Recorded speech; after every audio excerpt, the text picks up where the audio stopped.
そんな飛躍したことを実は求めてなくて、この前食うた時よりもちゃんと美味しいっていうものをちゃんと出して、昨日より何かしたいってなったらその違う技術、ちゃう情報、何かがいるはずなんで、それが変わっていけへんってことはやっぱりそれ以上のことを目指してないっていう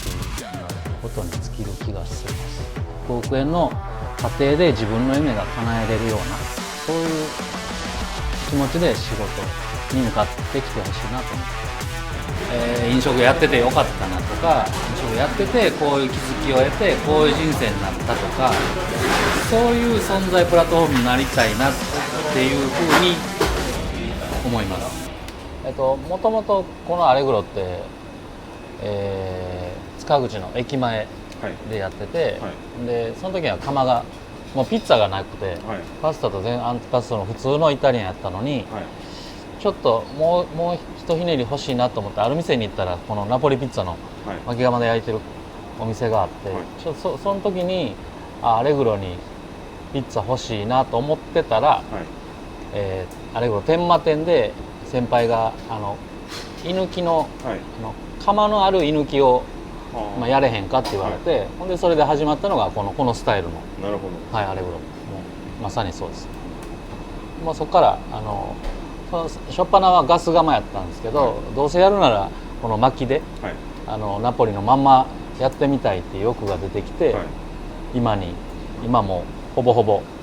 物件によってはガスのとこもありますけど、はい、この薪でやってます。ナポリのピッツァっていうところに、忠実にみたいなところだと思うんですけど、それって具体的にどういうふうなその特徴があったりとか、どういうふうなところをしていかないとやっぱりナポリのピッツァになっていかないみたいなところって教えていただけたりしますか？ナポリのピッツァって小麦粉、粉、水、イースト、塩、もうこの5個しか入れたらあかんって決まってて、生地の中には、はいはい、ある程度黄金比率というかそれも決まってて、はい、その規制の中でいかに美味しく作るか、いかにアレグロらしさ、いかにその個人らしさを出していくっていう戦いというか商品で、なんでその窯も、3ブランドぐらいあるんですけど、そのどの窯を使うかもその職人によって違うし、この窯でこの配合で使う、この窯でこの水分量で作るとか、もしくはこの粉選びも結構職人さんお店ごとに違うくて、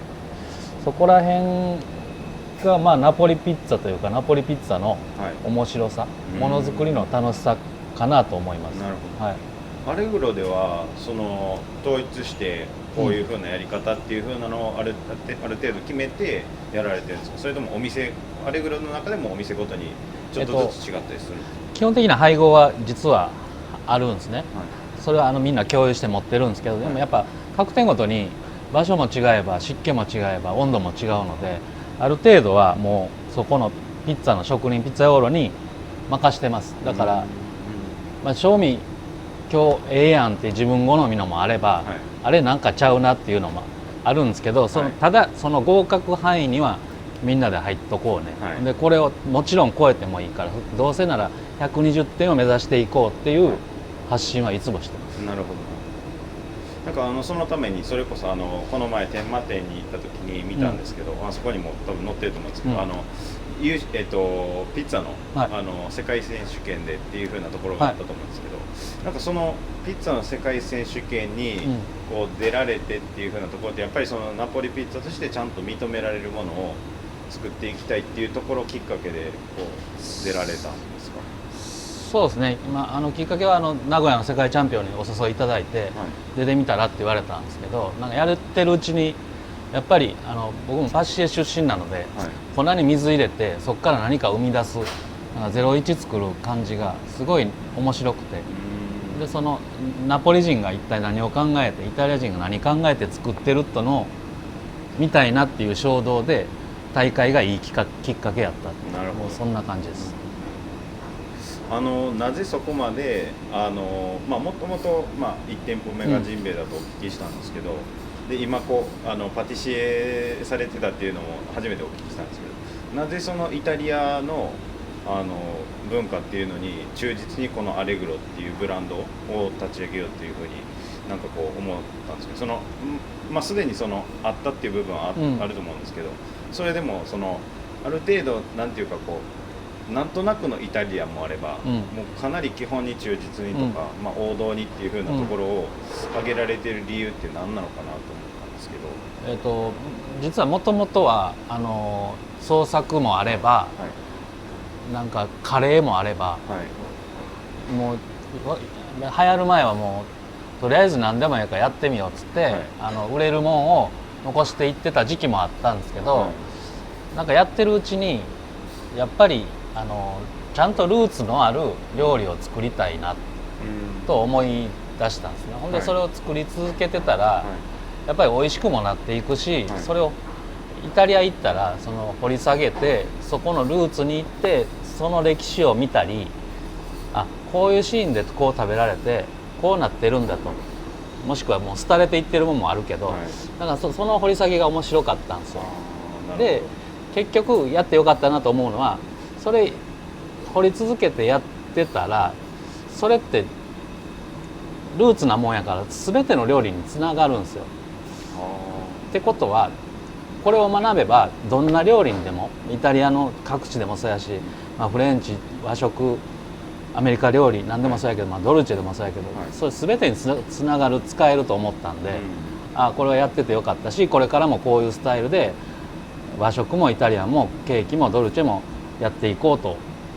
思うきっかけですね。その流れでそうやってやってます。なるほど、ありがとうございます。すごいでもそういうふうなお話を毎回社員さんからは聞くんですけど、なんかそういうふうな文化がすごい浸透してて、なんかそこまで徹底されてるっていうのは本当になんかすごいなっていうふうなのが毎回感じてたんですけど、徹底はしてるのか自然発生的にこうなったかわかんないですけど、どうやってそんな浸透していくのかなっていうのがすごい不思議なぐらい、本当に皆さんが口を揃えて結構今社長がおっしゃられたようなことをいろんな角度で言われてるような形が結構印象的だったので、大丈夫でした。よかったです。釜の特徴というか、例えばなんかこういう風にしてないとピッツァうまく焼けないみたいなところとか教えていただきたいんですけど。今この黒いのって取れます？上の。上ですか。黒いじゃないですか。あれ温度低いから黒くて、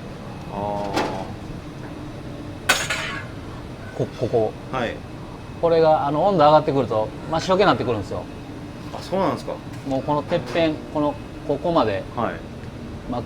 っ白になって、それが500度付近まで上がったっていう焼けるサイン。じゃあそれまで今は温め直しているというか。そうです。これ一発目、今日さっき入れた感じ、1時間ぐらい、1時間半ぐらいで上がるぐらいかけて毎朝温度上げて、使い始めるまでにまずそれぐらいの時間をかけて温度上げていかないとなかなかそもそもうまく焼けないっていう。焼けないですから、なんぼいい生地でもこの釜が育ってないと焼けないですね。この釜何年目になるんかな。4年3年3年。芦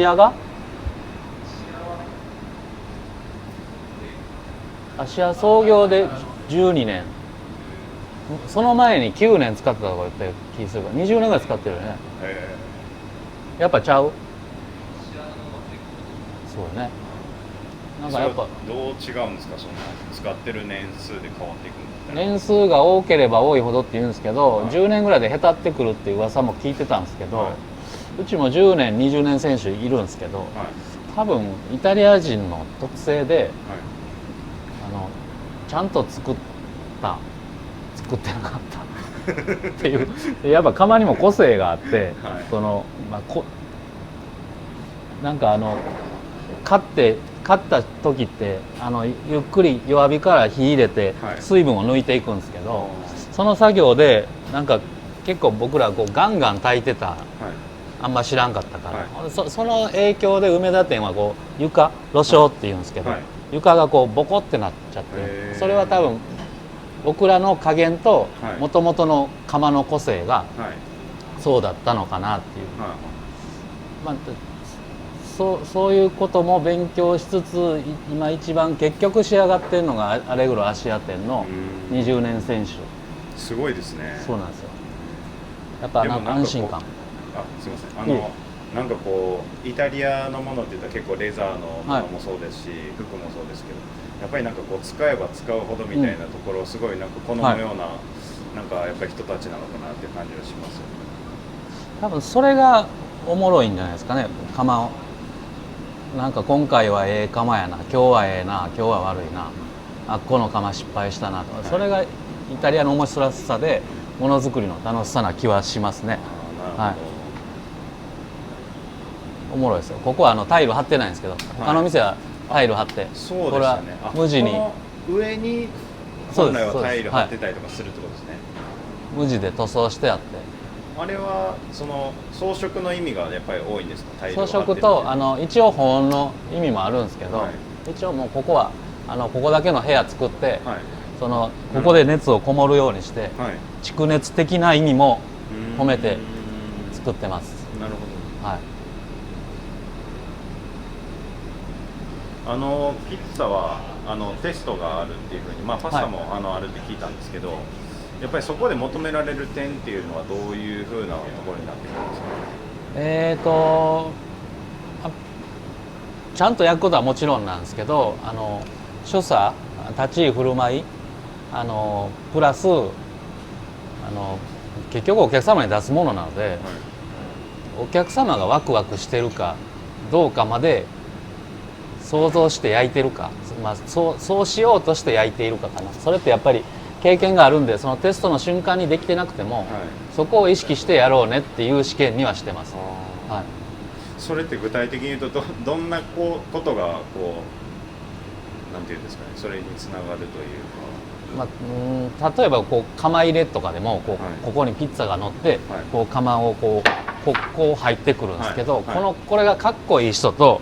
やっぱりただ入れてるだけの人ってやっぱおるんですよ。そうなんですね。そこはちゃんとカッコつけようよと。照れずにカッコつけて、多分お客様ってそういう瞬間、そういう空気感見てるから、そこは、照れずに行こうね。やし、それは点数にはないんですけど、評価はしてます。あいつなんかええなは。テストには合格する部分もあるんですけどね。でもそこから副店長店長になって売り上げを背負ってくると、やっぱりその部分って多分その時になって、言うてることこれかって分かってくると思うんですけど、そうなってまた伸びてくる子はやっぱちらほらいますね。そうなってほしいと思ってます。パスタも一緒なんですけど、もう定番しかやってないに近いですね。で、ちょっと具材変えたり、ちょっと最近入ってきたイカのレモンクリームなんかもあるんですけど、基本的には普通のもんを真ん中王道でちゃんとあるもんを昨日より美味しく作ろうっていうメニューにしてます。じゃあ昨日より美味しくっていうふうなところで、やっぱり各そのスタッフの方が、じゃあ昨日より美味しくするためにどういうことができるだろうかっていうのを考えて、その人のなんていうかいい部分が伸びるようにみたいなところの感じですね。多分そこ考えてない人ってやっぱりおるんですよね。なんか言われたまんまソースレードルいっぱい入れ、これいっぱい入れ、作ってるパスタと、やっぱりちゃんと考えてじっと見て考えて作ってる人のパスタってやっぱり違うくて、それがやっぱ立ち居振る舞いに出てくるし、厨房に出てくるし、冷蔵庫内に出てきたりして、やっぱり美味しいもの作る人って彼とかなんか考えてくれてるんですよね。その多分源泉って目の前にいるお客様が美味しいと思っていただけるかどうかを考えているかと、ってことは昨日美味しいって言ってもらったそれを反復することもそうやけど、じゃあどこが美味しかったんかをより美味しくするってことを考えてみるってことってやっぱり大事やと思うんですよね。なんか目の前のお客様って若い子もおればご夫婦さんもカップルもおれば、はい、ちょっと年配の方もいらっしゃって、なんかその年配の方に同じオイル量で出すんかと、なんかちょっとちゃうなって出していいんですけど、そこを考えれる料理人になってほしいし、肉も例えば、赤身の肉あっても、はい、柔らかい部位、ちょっと歯ごたえある部位ってやっぱやってると分かって、はい、今日はあの方やから少し小さいけどこの柔らかい部分にしようとか、若いからちょっとでかいのにしてあげようとか、なんかそういうのが積み重ねが昨日より今日やと思うんですよね。なるほど。はい。やっぱりそのなんていうか、料理ってやっぱりその自然のものだったりとか、こう毎回形が違ったり、その湿度温度が違ったりっていう風なところで、そういう風なことを思ってないとやっぱりそれにこうその変化にも気づけなかったりとか、はい、うまく使えなかったりみたいなところがやっぱあるんですよね。と思います。やっぱ、なんせ基礎は目の前のお客さんを考えて絶対うまいって言わしたるとか、なんか絶対笑顔にしたるとか、人それぞれその衝動が違う気するんですけど、はい、なんかそこを大切にしてほしいなと思う。そこしか面白いとこないと思うんですけどね、飲食店なんて、はい、その日々を楽しまんと毎日同じもの作っての LINE の仕事になって何がおもろいねんと思うから、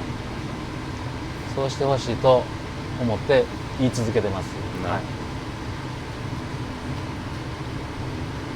い、いやでもそれこそ全然お客様もこう、難波のお店と梅田と、それこそ足跡で全然こう、なんか違うっていうようなこともお聞きしたんで、なんかそうなると本当にこう何店舗もこうアレグロっていうお店自体はあっても、それぞれの地域でそれぞれのこうお客さんに合わせたことをやっぱりしてないと、なかなかこう昨日よりもよく今日よりも明日がよくっていうふうなのってやっぱりできないっていうことですよね。いやもうそうなんだ。もうあとはもう店作ってある程度走ってくれたら、現場におる最前線の子たちに任して、一緒に月何回かのミーティングで答え合わせしながら進んでる感じですね。ちなみにちょっとこうイタリアンっていう風なところで言うと、イタリアにこう例えばこう行ったりだとか、何かそういう、技術面だったりとか調理の面でこう向上を図るようなことっていうのはどういう機会があったりとかするんですか？イタリア研修がワイン屋さんのワインポタンのご協力で年1回何人か行くタイミングがあって、この前も行って帰ってきて、それが研修で得たものを発表する会もあったり、それでみんな共有してで次の子が手上がったり、そんな感じの会はあります。なるほど。はい、やっぱりそれってこう行ったらこう変わるんですか？その行く意味というか。変わりますね。やっぱりなんか今までやってたそのど真ん中を踊って意味分かってなくやってる子もいるので、なるほど。でその本当の人たち、本当にG で食べてるご飯味噌汁の感覚で食べてる人たちの、その目の当たり見てやっぱり感じ取ってくるものは違いますよね。味がどうこうじゃないと思うんですよ。なんかそこってなんか文化というか、なんか普段通りに食べてる、普段通りにそのイタリア料理を食べてる世界を見るって、なんかそういうことやと思うんですよね。僕らがご飯味噌汁漬物を日常に食うように、あの人らは日常でワイン飲むような部分もあるので、そこを見るとなんか帰ってきた発信はやっぱり変わりますよね。いいですよ。なんか先ほどの試作を食べられてた時も3種類くらいこう食べられてたと思うんですけど、やっぱりそういう時の判断基準で、いろんなこともある、予算だったりとかあると思うんですけど、その味だったりとか、そういう最終的なこう、意思決定する時点で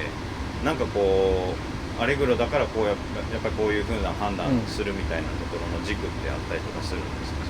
か？味とかの面。今日食べたの、例えばトマトソースけど、トマトソースってもうど真ん中ほんまにシンプルでいいと思うんですよ。なのでトマトの味がちゃんとあって、たまには甘みがフレッシュ感で生きていて、そこからどう派生させていくかのベースのソースなんで、あんまりこねくり回してない味っていうのはずっと貫いてるしですかね。トマトソースってやっぱそうあるべきやと思うんで、白米に近いですよね。美味しい白米があるかどうかに近いです、はい、やっぱりでもそういうふうな基準がいろんなものに対してしっかりあったりとか、それこそイタリアでやっぱりそういうふうに思われてるっていうのをちゃんとこう肌感覚で分かってないと、まあ、そこら辺のこう判断とかもやっぱり逆にできないというか。そうですね。多分アレグロ最初の頃はなんか結構創作メニューみんなからも出てきて、ああだこうだ言うて修正されていったんですけど、結論やっぱこうなってこういう流れで店作りしてると、それぞれ行ってるマネージャー、それぞれの店長、料理に関わってる子がもうその真ん中しかやっぱ出してこないですよね。前の真ん中より美味しい真ん中を出してくるんで、だからもうブレないし、こういう食会スタッフ会してもその範囲内でやってくれる、かつなんかそれを飛び越えてくる子もいい意味でおるんで、そこでなんか新たなもんが出てきたりもしますね、そういうのも大歓迎なんですか、その飛び越えるっていう風な。もちろんです、もちろんです、ただそこでなんかなんちゅうんですか、もうトレンドに乗りまくったタピオカ的なものが来たらもうそれは却下しますけどそうじゃない、なんかルーツこんなんあったんやっていうのもたまに出してきたりしてくれるんで、それええやんっていうのはあります。なるほど、ありがとうございます。でちょっとやっぱりご自身がもともとパティシエされてたっていうところもあっての、なんかドルチェもこうなんか肝入りというかの部分なのかなっていう感じはするんですけど。そうですね、もうドルチェも一緒で割とど真ん中王道を作り続けて、ここにちょっとど真ん中だけじゃショートケーキだけじゃ戦えない業界でもあるので、少しのトレンドはもしかすると料理よりは入れてるんですけど、それでもやっぱり作り続けてるもんはこのティラミスやったりガトーショコラやったり、このサバランババアやったり、チーズケーキ、これはもう修行先でもらったレシピを少しいじってイタリア風にしたようなもんなんですけど、こんなんも今持たれてるやつはタルトですか？これは試作のリンゴタルト、ちょっとレストラン用に今入ったパティシエがうちのレストランメニューにフルーツのもんがないから、ちょっとリンゴタルトどうやって言ってきてくれたんで、今やっと見れたんですけど、なんかこうドルチェのこう開発だったりとかっていう風なことになると、その各店舗に例えばなんかドルチェ担当の方もいらっしゃったりとかするんですか？それがいなくて、ちょっとそれがその悩みの一つなんですけど、その各店にいるパティシエをドルチェの部門に集約させて、遠隔でパティシエがいるみたいな形を取ってるんですよ、使い切れてないんですけど、一応そういうポジションで今回のこれもそういう開発、社員旅行で飲みの席でこれ言い出して、隣の川崎っていうここの担当の子がそれいいっすねってなって、今日に至るんですよ。そんな開発、多分本来はここにいるパティシエがそんな話になってここだけで進むもんを、うちはケーキ屋っていうもんを構えて、ケーキ部門を構えて、そうしてる。ケーキ屋ってビジネスとして難しい部分もあって、レストランで売り上げを底支えして、ケーキのビジネスをしてるっていう形を、取ってます。例えばそれこそアレグロだったりとかで料理をされてる方が、じゃあそこからこう、パティシエだったりとか目指したいみたいな形もあったりとかするんですか？今、料理からパティシエはないですけど、作り方を教わりたいっつってその工房に行ったりしてる子もいるし、逆にパティシエから居酒屋のマネージャーまで行った子もいるし、その技術のそのやり取りは大いにやってほしいので少なからずあります。その今言われた技術のやり取りみたいなところで、なんかどういうふうなことされてるとか、なんかそれが活発になるような、なんかきっかけだったりとか。どれやろう、この例えばババってパンなんですよ、はい、イーストのお菓子なんですよ、はい、でイースト、ピザにも使うんで、その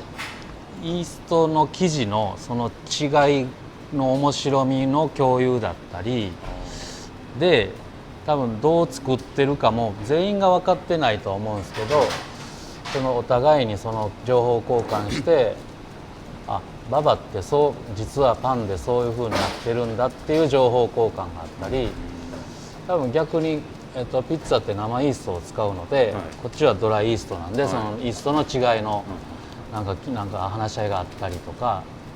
そういうのでどういうタイミングでされることが多いんですか？今回は社員旅行でしたけど、3ヶ月が誕生日会っていうその横軸の、はい、店ごとを超えた集まりがあって、はい、そこで割とベテランも新卒も来るんで、なんかそういう話し合いはしてるのは見ますね。はい、結構そういういろんなこう部門があるからこそのなんかやり取りがあるっていうのはすごい刺激になったりとかしますね。そうと思います。やっぱカルパッチョ今、はい、イタリアのカルパッチョにやっぱり居酒屋の魚の扱いの技術を入れたいってもう十何年言ってるんですけど、いよいよなんかちゃんと今回の進展で、はいはい、なんかその技術がアレグロの子はジンベエ行って、はい、あしらえ、はい、このわさびやら貝割れやらベニタデの使い方を教わったり、なんかそんなことが起こっててめっちゃいいなと思って、割と仲悪い子らもいますけど仲良くやってますけどね。なんか情報交換はそこまで活発にあるかは分かんないですけど、はい、今回のこの魚の話は結構やっぱりいい環境やなと思いましたね。はい、今ジンベエにいるんですが、ジンベエが一番、レストランバンクの中でいうと最初の店舗になるっていう感じなんですかね。実は違うくて芦屋に焼きロバタバタバタっていう、はい、自分で焼くロバタの居酒屋さんのお店が実はレストランバンクの一発目なんですけど、はい、その店はその店長にも売却して、その彼がやってくれてるんですけど、はい、その次が、アレグロ、はい、ピッツァのないアレグロで、はい、その次がロバタのジンベエっていう塚口駅前のビジネスなんですよ。それがジンベエの始まりですね。はい、そうじゃあロバタのもともと最初にやられてたバタバタっていうところとジンベエは割と近い業態ではあるんですか？いやもともとはその自分で焼くロバタ焼きやったんで、はいはい、ちょっとあんまりコンセプトが伝わりにくい感じだったので、もうそれをもう本当のロバタ、ど真ん中ロバタにしようっつって、はい、しゃもじで出すロバタスタイルのロバタ焼きをやったのが、塚口駅前です。はい、なるほど。そこからジンベエの、ブランドというか部門っていうのはどういうふうな感じでこう、発展というか今の状態になっていった感じなんですかね。ロバタのジンベエってジンベエってアレグロが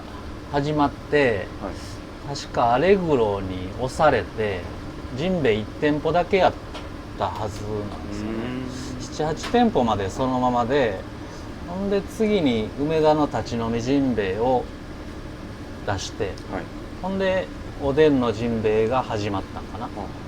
そこから両方居酒屋イタリアンの時代が始まったみたいな。はい、そもそも、ロバタだったりとか、居酒屋の方に進んでいこうっていうふうに思われた理由っていうのはどういうところだったんですか？パティシエやった僕が独立する理由でもお酒が好き、はい、その飲む場が好きやったっていう理由やったので、はい、単純に居酒屋したいなっていうので今もやってますね。自分が行きたい居酒屋を作ってる感じです。それが今のジンベエにこうつながっていってっていうふうなところで。そうですね。それもやっぱ大衆ど真ん中いつも食べたい料理を作り続けてる。なるほど。はい、じゃあイタリアの文化をそのままこう本場の文化を表すのがアレグロで、日本でその王道っていう風なのをいくっていうところで一つこうジンベエっていうのがあるっていう風な感じの。そうですね。もうまさに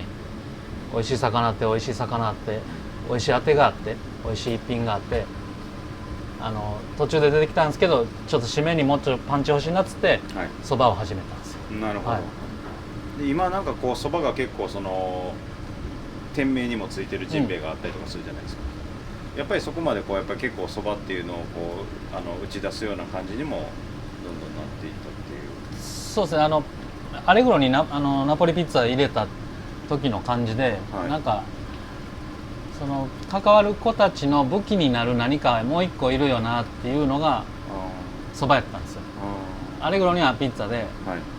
ジンベエ来たらそばを覚えて、それが一生使える武器になるみたいな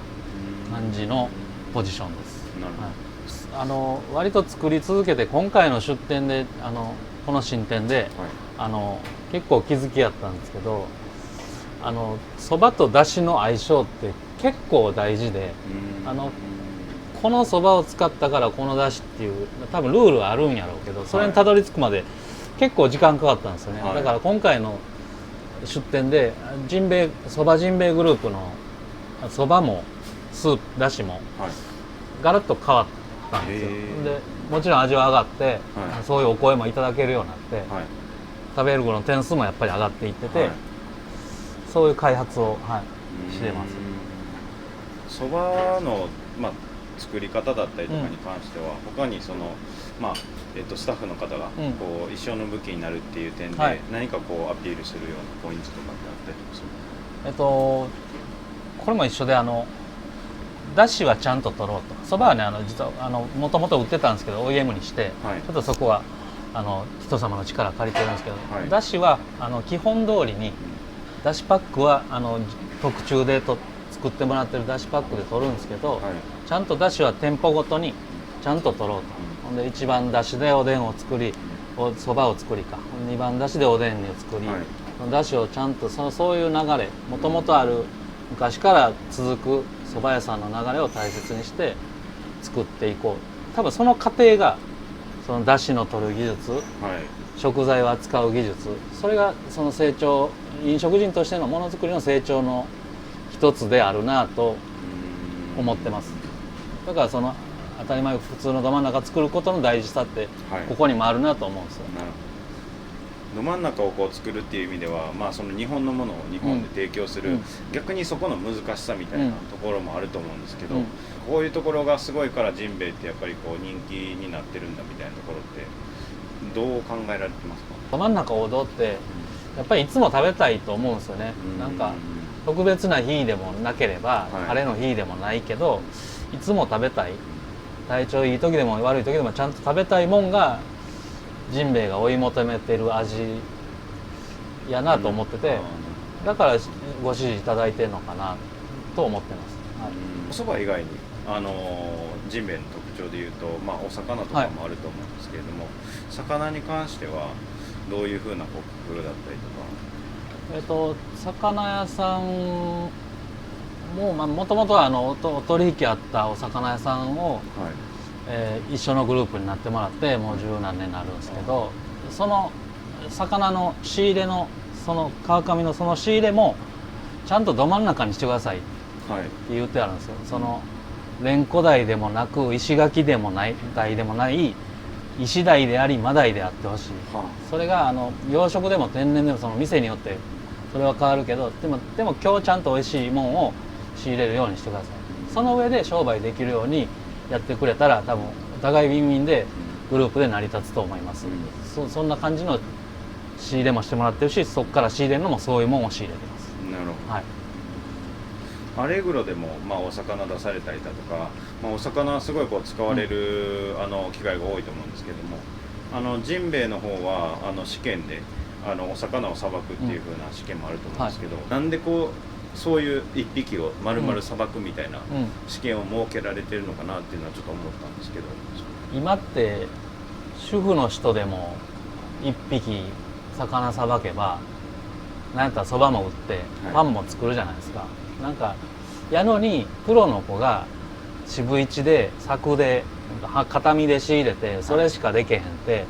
かっこ悪いじゃないですか。なんかそこはやれた上でこの店ではここはお願いしてこうしようであってほしいと思うんで、はい、そのルーツには魚1匹腹渡から取って水洗いして頭取ってっていう流れは身につけてほしいっていう思いで始まりましたね。なかなかそれまでに全く例えば魚を完全にちゃんとさばいたことのない方も、いらっしゃると思うんですけど、そういう方が結構練習するってなると割とお店ではすでに柵がある状態なのに一匹一匹さばく練習するっていうのは割と大変な作業なのかなっていう気もするんですけど、それがだから、大変っちゃ大変なんですけど、それはやるべきというか昨日より上手に3枚2枚におろせたっていうのを積み重ねていくのがものづくりで、もちろん店作りの過程でそこははしょるしかないんで、全ての店で頭丸一匹使ってないんですけど、そこは技術としては持っておくべきことやと思うんで、邪魔くさかろうがしんどかろうが店汚れようが時間かかろうが、それはやるべきことやと思って試験には置いておく感じですかね。はい、そこはもう妥協すべきじゃない、ちゃんとやっぱりそこを通るっていうと、今ちょっと思ったんですけど、その試験をするっていうところから、もうちょっと例えばもうワンランク上に行ってほしいだったりとか、行きたいってなった時に、探求する仕方というか、それぞれの方が結構探求していくのかっていうのでいうと、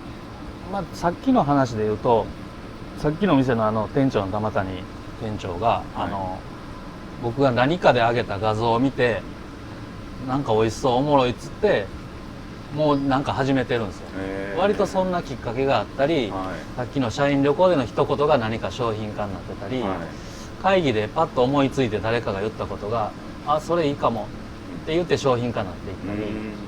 ていう流れが多いかもしれないですね。昔やってたもんを誰かが言い出したとかもあるし、なるほど、結構そういうのをやっぱり自主的にやっていこうっていうふうなことをそれぞれの方がやっぱり常日頃やっぱ思ってるってことですよね。そのセンサーに引っかかったっていうことですよね。思ってくれてますね。それはどういうところから出来上がってきたんですかね。その向上心というかものづくりをちゃんと探求しよう。それが全員じゃないんで、やってくれる子をやっぱ見てその子たちを分析すると、結論ものづくりが好きで、昨日より今日とはいえちょっと変化もしたい。なるほど。昨日より今日この人を喜ばすためにちゃう武器もいんねんっていう衝動からの発想じゃないですかね。多分。でもそれがないとやっぱりなんていうかより上の段階に行くきっかけもないしっていうのでいうとすごく大事になってくるんですよね。やっぱりそういうのは。そうですね。それで使う食材も広がってくるじゃないですか。多分高級なものも大衆的なものも広がってくると思うんで、幅が広がるっていうか、仕入れたもんでその食材見て何かひらめくこともあるやろうし、それは割と、ないと思ってる子も多いんですけど、いっぱいあるのになって僕は思ってます。レストランが何店舗ずつもあると、結構決められたことをやるっていう風な料理をするって思っていらっしゃる方も多いのかなって思ったんですけど、やっぱり今お聞きしてて本当にそれぞれの個人がやってる料理屋さんじゃないですけど、そういうような感じでやっぱり一人一人ちゃんと思考して何か新しいの作っていこうとか改善していこうっていうのがすごい重視されてる会社なのかなっていういやもうそのシーンはもっと増えてほしいなと思ってます。それでずれたら言うから、こうじゃないねん、そのこうじゃないねんを理解してお互い理解していくことが理念共有であり面白みじゃないかっていう。先ほどもちょっとお話厨房の中の、インタビューで出てたものづくりっていう風な言葉があって、僕的にはやっぱり製造業だったりとかそういう方の言葉な感じがしてたので、結構料理の業界からそのものづくりっていう言葉が出るのがすごい新鮮だったんですけど、そのものづくりっていう言葉を使われてる理由というか、そこにこだわってる理由っていうのはどんな感じですか？まあものづくり、その飲食店で料理作るだけじゃないじゃないですか。その料理作り、まあドリンクもまあその料理の一部ですけど、その料理作ってその空気感ごと作るっていうことがやっぱり大事で、今ちょうど新店で問題になったのが、スピーカーが一箇所しかないから、そこしか発してないから、全体としての空気感が変やと、変な感じがしてたんですよ。でやっぱりこの前飲食すると、その僕らの上にちょうどスピーカーあって、ここだけはちゃんと居心地いいんですけど、おそらく向こうの人は何も声が聞こえなくて居心地悪いんだろうなとかまでものづくりやと思うんですよ、店づくりって。だからそこまで意識してやれてるかどうかで、料理してる人がそこまで考えてるかどうかって全員じゃないですけど、そこまで考えてくれる料理人になってほしいし、ホールのサーバーになってほしいし、そういう意味のものづくりですかね。はい、じゃあそれはやっぱりこう店長だったりとか、ある程度そのやっぱり店を束ねていくだったり、これからちゃんとこうその店を切り盛りするっていう風な立場の人は、やっぱりそういう風なところの考えも必要になってくるっていうところですね。そうですね。多分それは今回のマネージャーが結構店長と、結構今壁にぶち当たってますけど、そういうことが多分店づくりにとって、飲食店づくり、飲食は繁盛させていく過程において大事やと思うんで、ほんまに昔の職人が美味しいもの作ったら客は来よるやろっていう、そういう世界はもう何十年も前に終わってるんで、そうじゃない世界を今ある機械、今ある箱、今ある業態で作るっていうのが本当のものづくり、飲食店のものづくりじゃないかなと思ってます。はい、それをこう考える上で、どういういろいろそれこそ、レストランバンクさんだと、いろんなお店を出されてきてっていう風な経験もあると思うんですけど、それでもやっぱりその大変なことにこうぶち当たるっていう風なことがあると思うんですけど、それっていうのはどういう風にこうなんていうんですか、毎回乗り越えていかれているというか。毎回乗り越えてる、毎度ですけど、もう僕もやってみて考えるタイプなんで、本当にやってみてあれ全然ちゃうなっていう時もあれば、やってみて近い、これはもうちょいやっていう時もあれば、もうその差異を見つけて、その差異を埋めていく作業はオープンしてからっていう、もうだからそこはむちゃくちゃ苦しいですよね、みんな。なるほどな。はい。でもそのやってみてっていう風なところの精神っていうのは結構会社にも根付いてたりとかするんですか？根付いてると思います。はい、もうそうじゃないとマネージャー会議で詰められるんで、ええからやろうっつってまさに昨日ですけどねええからやって、もうええからマジでええからやろうっつってやってますね。はい、やっぱりやってじゃないと何かそのやっぱり得られるものも得られないっていうところなんですかね。いやもうほんまにトゥードゥリストに書いて何も始まってへん時とか見たりするんで、トゥードゥリスト書いて終わりかっていう話じゃないですか。失敗しようが成功しようが何かやってみんと何もわからんと思うんで、まずやってみよう。それで成功しよう失敗しようはそこから考えようぜ。それはやっぱりその入りたての例えば新入社員の人だったりとかバイトの人でもやっぱりそれは同じく大事なものになってくるんですかね。いやもう絶対同じくやと思いますよ。もじもじ言われたことだけをやってて何がおもろいねんじゃないですか。言われたことを自分なりに解釈してそれを繰り返す過程で何かが生まれてくるはずで、計画で終わんなっていう話やと思うんですけどね。アルバイトだろうが新卒だろうがそこはぜひやってみてくれと思ってます。はい、ものづくりっていうのと同じくらいこうよく出てた言葉で、王道っていう話も言われてたと思うんですけど、王道っていうのが大事だなっていうふうに思うようになったのっていうのはやっぱりそのお菓子作りされてる時からやっぱりそれはなんとなくこう思われてたのか。い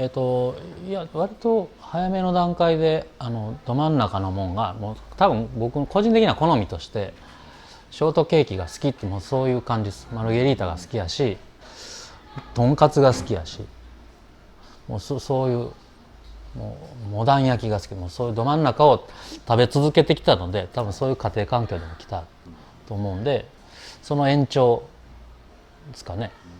多分僕みたいな人が日本人のほぼ大衆じゃないですか、はい、そこにおる人がちゃんとターゲットになったっていうだけのことな気はします、はい、なんかそういうふうに考えると結構競合他社さんとかでも王道をなんかやったらいいんじゃないかとか、うん、でもやりきれてないみたいな会社とかも結構あるとは思うんですけど、そこら辺に対してレストランバンクらしさみたいなところっていうのはどうこう加えていってるようなイメージになるんですかね。おそらくそこでブレていく人ってついつい売れへんから創作に寄っていったりとか、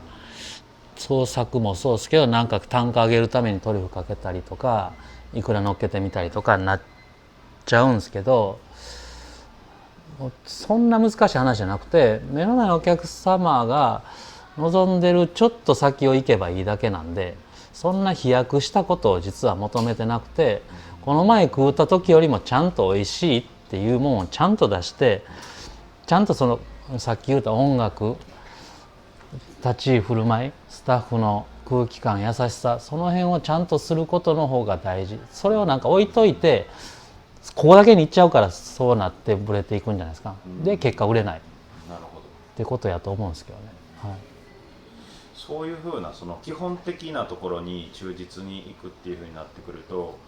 例えばマネージャーの方々と、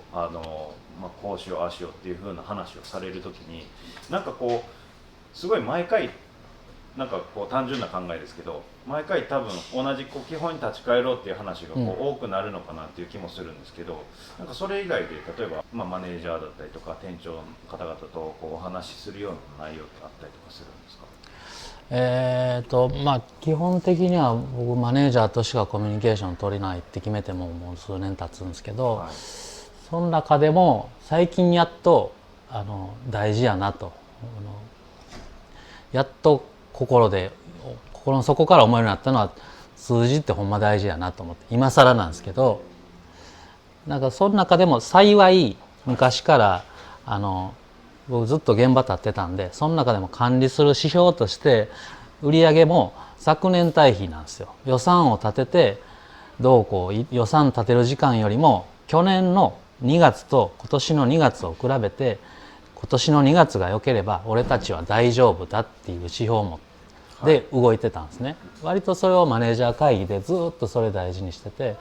プラスも原価率は一般的な指標のこの辺で走ってる、去年で走ってるものを指標にして32なら32でいくし、人件費を利益とかどうこうってややこしい計算せんと、もうこの店は4人で決めたんやったら4人で行ってるのか行ってないのか、その3点に絞ったんですよ。割とそれが功を奏してきたんですけど、いよいよ規模も規模感になって、それだけじゃ通用せえへんようになってきて、今月に4回のその数字の共有にするようにしたら、この 3,4 ヶ月割と業績がいい店がすごい増えてきて、やっぱ大事やなと思っていうのは結構大事にしてますね。大事にしてきたのをより共有時間を回数を増やしたって感じですかね。それとやっぱりその数字に対しての意識っていうのが他の社員さんに対しても割とこう意識するようなものになってきたっていう感じなんですか？と思います。なんとなくこのぐらい売れるやろっていうのが目標数字が決まって、今このぐらいやからあとこのぐらい足らんっていう感じに、多分店舗会議店長会議っていうのも出てないですけどなってきてるはずなんで、それで変わってきてるのかなっていう。例えば就活生の方だったりとか、一般のそのスタッフの方だったりとかすると、料理の部分と数字を見たりとか経営をするみたいな部分って結構こう結びつくまで時間がかかったりとか、どっちかっていうとこう料理中心に入ってこられる方も多いのかなって思うんですけど、そこら辺ってどういうふうにこう意識づけしていく感じの？多分それも原価率ってもんを店舗で毎日見れるようにしてあるので、毎日見る必要は正直ないんですけど、例えば1週間攻めてみて食材仕入れを攻めてみていろんなチャレンジをしてみたと、それで目標数字より 1% 上振れしてたら、ちょっとまずいな、それに売り上げついてきてないのかなっていう修正できるじゃないですか。割と料理で攻めつつちゃんとディフェンスでそれができるっていう仕組みを一応店舗ごとに入れてはあります。店をトータルでちゃんとこう良くしていくっていうのが、やっぱりその、料理人でありその社員であるそのレストランバンクの方々のやっぱり目指すべきところというか。そうですね、それがマネージャーで店長であってほしいし、なんやったらその社員さんたちだけでアルバイトだけでそれがやってくれるようになれば理想ですよね。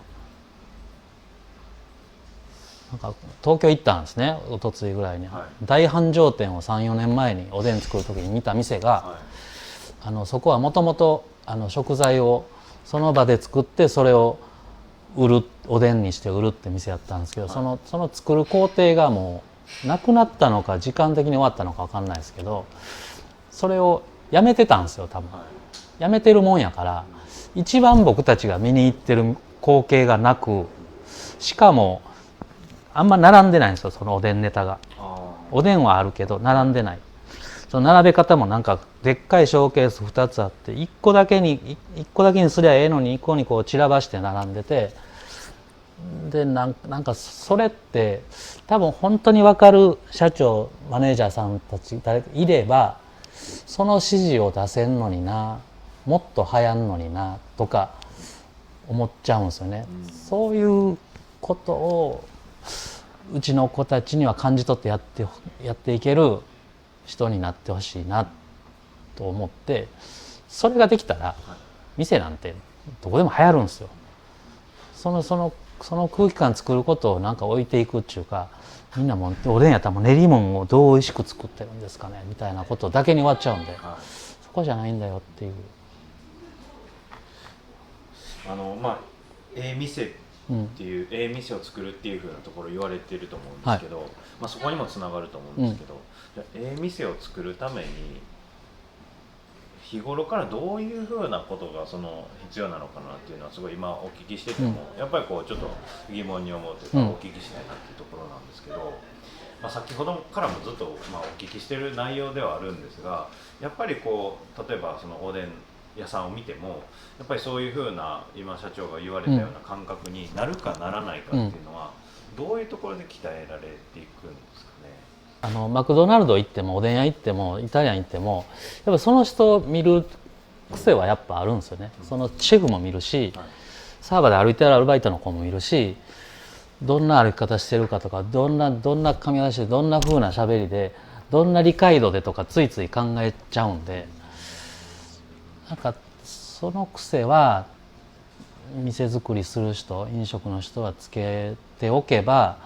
マクドナルド行ってもドライブスルー行ってもその勉強ってやっぱできて、ああいう喋り方はあかんよなとか、ああいう提案の時にあの質問にこの返しはないよなとか、この返しめっちゃええやんとか、なんかちょっとしたそういうのに気づけることじゃないですかね。それをだからインプットだけじゃなく自分の店にどうアウトプットするかが大事やと思うんですけどね。やっぱ流行ってる店ってやっぱり多かれ少なかれやっぱそういう細部になんか優しいというかおもてなしとか絶対うまい、皿の中でもそうですけど、それが感じ取れるんですよね。なんかそうじゃない店はなんぼ高級店でもやっぱり昨日と同じもの作られても何も感じないですよね。そこは感じ取れる人間になれるお店はあるんですけどね。全員まだまだ慣れてないですけど、昨日より何かしたいってなったらその違う技術、ちゃう情報、何かがいるはずなんで、それが変わっていけへんってことはやっぱりそれ以上のことを目指してないっていうことに尽きる気がします。店舗に外国から来られたような方が結構いらっしゃるなというイメージだったんですけれども、そこに関してはどういうふうな意図で採用されてますか？もともとは人不足からなかなか取り組めてなかったんですけど、いろんな出会いがあって何人か入っていただいて、実際入ってもらうとやっぱりハングリー精神というか、そのあたりが違うので、今割と増えてきたっていう段階ですね。なるほど。結構各店舗にお一人とかお二人とかなんかいるような感じかなっていうふうに思って、はい、割と多いですよね多分。一応2人で一応定数を決めて、はい、日本人の中に入ってもらって、日本人の文化を学びながら日本人のレストランのことを学んでもらうみたいな形をとってます。なので1か2で、次も11月にベトナムから入ってくるので、はい、総数はまあまあなってます。受け入れられる上で大変なこともいろいろ、例えば文化だったり言葉の違いだったりとか、はい、それ以外にも受け入れる部分での大変さとかもあると思うんですけど、それでもやっぱりこうやっていきたいなっていう風なところっていうのはどういうところがあってですか？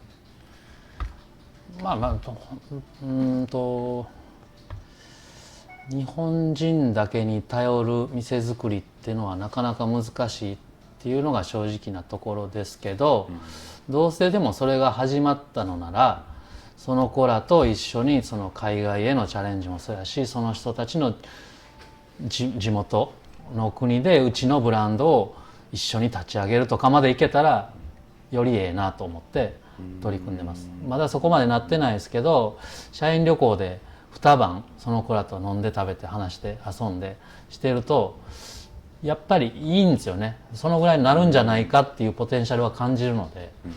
引き続きそこは伸ばしていきたいですね。なるほど。はい、今後じゃあ海外とかも増やしていったりとか、いろいろこう計画っていうふうな。そうですね。まず今あるアメリカを今2店舗なんで、それはいよいよ11年になるんですけど、いよいよなんか黒字化が安定してきたので、そのビジネスを日本チームのヘルプもより入れながら伸ばしていきたい。プラスアジアどこかは攻めていきたいなと思ってます。なるほど。はい、最終的にこういうふうな感じの目標を掲げてるっていうふうな数字の部分とかってあったりですか？最近やっとかけたんですけど、2030年にグループの年間売上目標は100億円。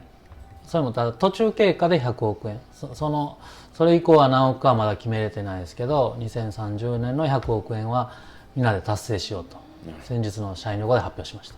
結構その海外でやるっていうふうになると、また日本でやるのとはすごいまた別の大変さっていうのがあると思うんですけど、やっぱりそれでもやっぱりこうやっていくみたいなところっていうのは何かやっぱり思いがあってのことですか？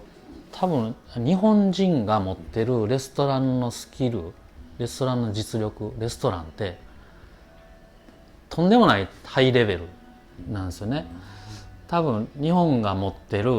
持ってる武器の多分トップ5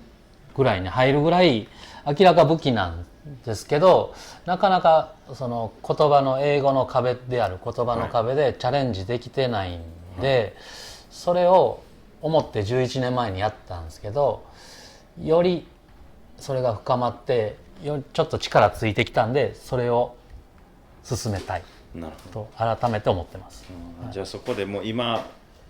本格指導じゃないですけれども。そうですね、はい、ようやく始まった気がします。そのため100億円に向けてなんかこうそれこそそうですね、新しく入ってくる方だったりとか今いる社員に対してメッセージじゃないですけど、こういうふうになってもらえたらなっていうふうな期待の部分だったりとかってあったりしますか？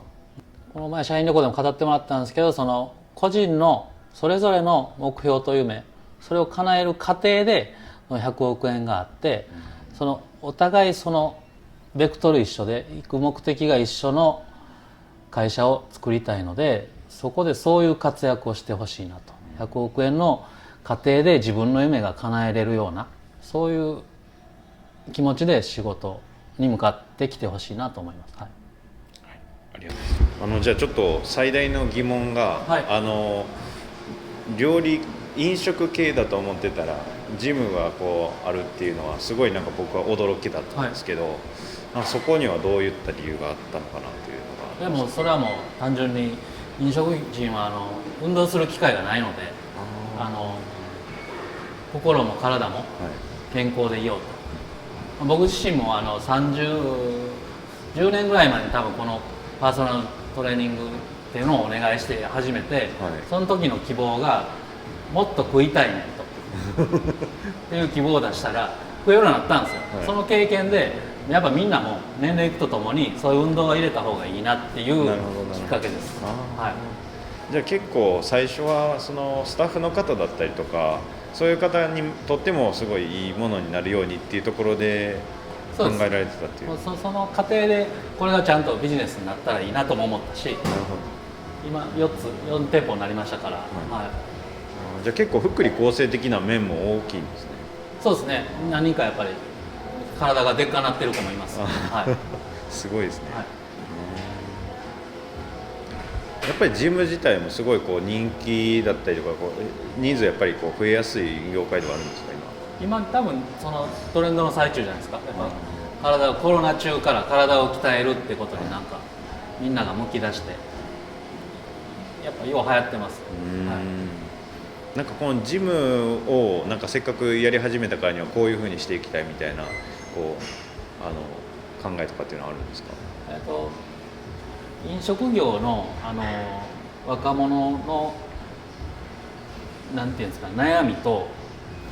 トレーナーの若者の悩みがちょっと似てる部分が割とあって、ならうちがこれやって、同じ悩みを解決しようよっていう、その悩みの一つがトレーナーになってその先はどうすんねんみたいなところなんですけど、飲食人が独立っていう夢に結局行くのって多分独立しかないからで、トレーナーも同じようなことになってたんで、トレーナーして大きな規模にしてその会社を支える人の選択肢もあれば独立もあればみたいな感じにできたらビジネスとしても面白いし、うちにおるスタッフたちのちょっとした面白みにもなるやろうなっていう形でやりました。それこそ今独立っていう話が出たんでちょっとお聞きしたいのが、飲食でも、このジムでも独立に対してはどういうふうな感じでこうお考えなんですか？今丸ごとうちの中で独立支援っていうのは成功事例とか事例はないですけど、やっぱり今後100億円をやる中でそのビジネス、その個人の夢と会社の夢がつながったような同じベクトルのもんを同じグループ内で実現できたらお互いのためにいいかなと。リスクなく独立できるし、会社も思ってる規模拡大そこへ迎える、それはつなげていけたらいいなと思ってますね。それはじゃあ結構今それこそ店長だったりとかされてる方々もかなり独立したいっていうふうに思ってる方とかだったら特になんかモチベーションにつながったりとかありそうですよね。なんかマネージャーだけじゃないっていう自分の先が想像できる。なので今も何人か独立希望の子がいてこの10月1日で独立するから抜けた子もいるんですけど、今までのうちで何かを得た過程が全然資本関係ない中でもそれを生かしてくれたらいいし、その姿を見てそこに憧れてそっちへ行く子も出てもいいし、それを社内で実現したいって子もいてもいいし、それを応援したいっていう部隊がいてもいいなと思ってます。何かは始まってんなと思ってます。資本関係がなくてもウェルカムっていう風なところは、なんかやっぱり飲食業界こういう風になったらいいなとかっていう風なものがあるからそう思われてたりとかっていうのがあるんですか？そうですね。どうせなら関わった人がよりいい方がいいじゃないですか。もうそういう発想です。なるほど。もちろん社内にいる方がいいんですけど、それでもそうじゃない部分で活躍してくれたら、レストランバンク出身のやつがなんか活躍しとんでっていう世の中になったら素敵やな。いろいろ大変なことって多分100億企業を目指すっていう以外にも多分これまでもたくさんあったと思うんですけど、それでもやっぱりやり続けるんだ、こういうふうな企業にしていくんだみたいなところがなんか最後に聞けるとすごくいいのかなと思うんですけど、それでいうと飲食業自体のやっぱり日本におけるポジションっていうのがやっぱり低いと思うんで、そのステータスを上げたいというか、僕たちレストランバンクが関わってるお店の子たちだけでも、飲食やっててよかったなとか、飲食やっててこういう気づきを得てこういう人生になったとか、そういう存在プラットフォームになりたいなっていうふうに思います。なんかこうやっぱこう若い子がね、こうやって一生懸命やってくれてるのを見ると、なんかうちで飲食レストランマークで働いたことで、なんかこの子たちの未来がなんかちょっといいものになったり、